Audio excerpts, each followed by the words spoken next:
498 IPC को Bengal high court ने elaborate और डिटेल डिस्कशन करते हुए ये कहा कि अगर कोई मर्द पहली बीवी के रहते हुए सेकंड वाइफ से मैरिज करता है या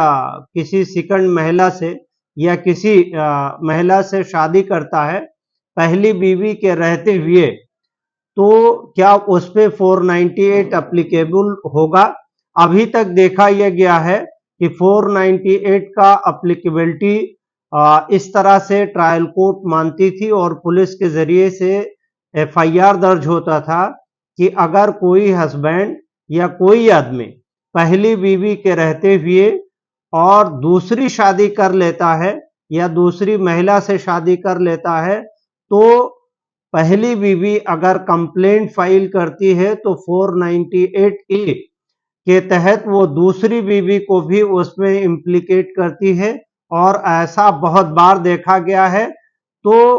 इसी प्रकरण में एक मैटर बंगाल हाई कोर्ट में आया और बंगाल हाई कोर्ट ने उस मामले की सुनवाई करते हुए 498A को डिटेल एलोबरेट करते हुए कहा कि अगर पहली बीवी के रहते हुए कोई दूसरी शादी करता है, कोई मर्द दूसरी शादी करता है, तो ऐसी स्थिति में जो दूसरी महिला उस आदमी के साथ आ रही है उस पे 498A का प्रभाव नहीं होगा। यानी 498 को नए सिरे से बंगाल हाई कोर्ट ने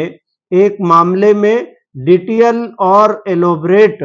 करते हुए ये कहा कि सब्सिक्वेंट मैरिज पे